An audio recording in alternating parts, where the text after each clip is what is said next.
This channel does not promote any violent, harmful, or illegal activities. All content provided by this channel is meant for an educational purpose only. Top quality और consistent performance के लिए सिर्फ silver pump नाम याद रखना।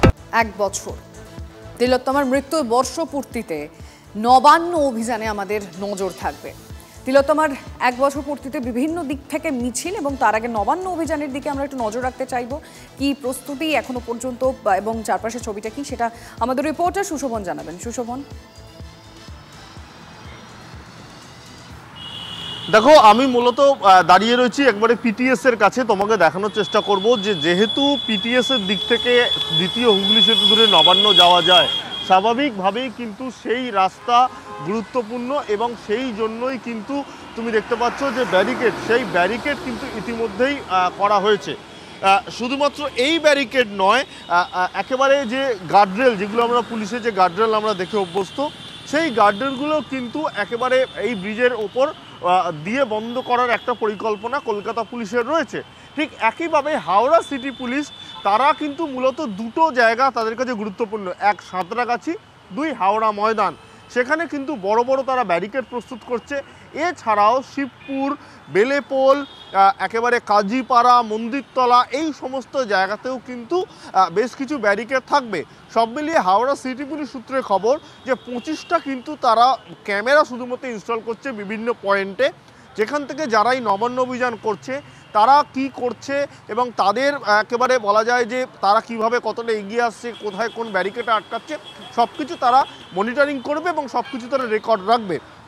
এবং একেবারে পুলিশের তরফ থেকে, অর্থাৎ হাওড়া সিটি পুলিশ এবং কলকাতা পুলিশ দুজনের তরফ থেকে কিন্তু যথেষ্ট প্রস্তুতি রয়েছে। আর সময়ের সঙ্গে সঙ্গে কিন্তু এই প্রস্তুতি বাড়বে এবং আজকে রাতের দিকেও কিন্তু আরও বেশ কিছু ব্যারিকেড দেওয়া হবে, এমনটাই জানা যাচ্ছে। আর সুশোভন, কারা কারা এই মিছিলে সামিল হবেন এবং আর একটা বিষয়, হাইকোর্টের তরফ থেকে কি কি নির্দেশ দেওয়া হয়েছে? দেখো, মূলত হাইকোর্টের তরফ থেকে যেটা বলা হচ্ছে যে কোনোভাবে কোনো সরকারি সম্পত্তি ভাঙচুর বা নষ্ট কিছু করা যাবে না, কিন্তু যেটা আরও গুরুত্বপূর্ণ যে শান্তিপূর্ণ যে মিছিল, শান্তিপূর্ণ যে অবস্থান, সেই অবস্থান করা যেতে পারে। স্বাভাবিকভাবেই যারা এই যে নবান্ন অভিযানে যারা ইতিমধ্যেই ডাক দিয়েছেন, যারা এই নবান্ন অভিযানে অংশগ্রহণ করবেন বলে জানিয়েছেন, এরপর তারা কি বলেন এখনও পর্যন্ত গুরুত্বপূর্ণ। এবং আজকেই কিন্তু একেবারে কলকাতা পুলিশের একটি সাংবাদিক সম্মেলন আছে, সেখানে কিন্তু পুরো বিষয়টা স্পষ্ট হতে পারে এমনটা সম্ভাবনা রয়েছে। অর্থাৎ এখনও পর্যন্ত দুই কমিশনারের, হাওড়া পুলিশ ও কলকাতা পুলিশ, দুজনেই কিন্তু কিছুটা হলেও তারা কিন্তু নিরাপত্তার দিকটা পুরোপুরি খতিয়ে দেখছে, নিরাপত্তা আঁটাসাঁটো কিছুটা করার চেষ্টা করেছে। এবং সব মিলে যেহেতু হাইকোর্টের একটি নির্দেশ রয়েছে, সব মিলে আজকে দুপুরের পরে তারা কি বলে বা একেবারে যারা এই অভিযানে ডাক দিয়েছে তাদেরও কি বক্তব্য হয়, যা সময় সঙ্গে বুঝতে পারছি। নজর রাখো সুশোভন, ধন্যবাদ। ব্যারিকেড করবে, কেউ ব্যারিকেড ভেঙে নবান্ন চেয়ার দখলের জন্য যাচ্ছে না। ওনার বাবা মারা এগোবে, পিছনে জনতা থাকবে।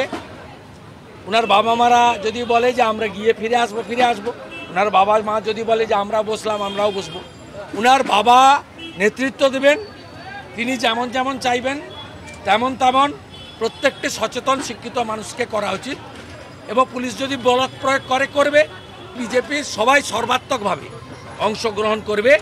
অন্যরাও আসুক, অন্যরা যদি আগে থাকতে চান, আমাদের সঙ্গে অসুবিধা থাকে, আমরা পিছনে থাকবো।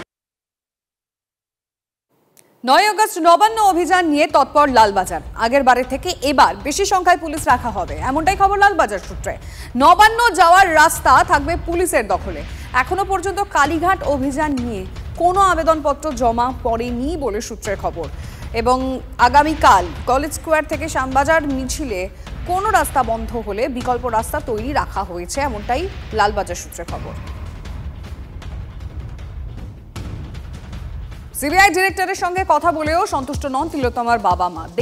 সিবিআই এর দিকে তাকিয়ে থাকলেও সিবিআই হতাশই করে।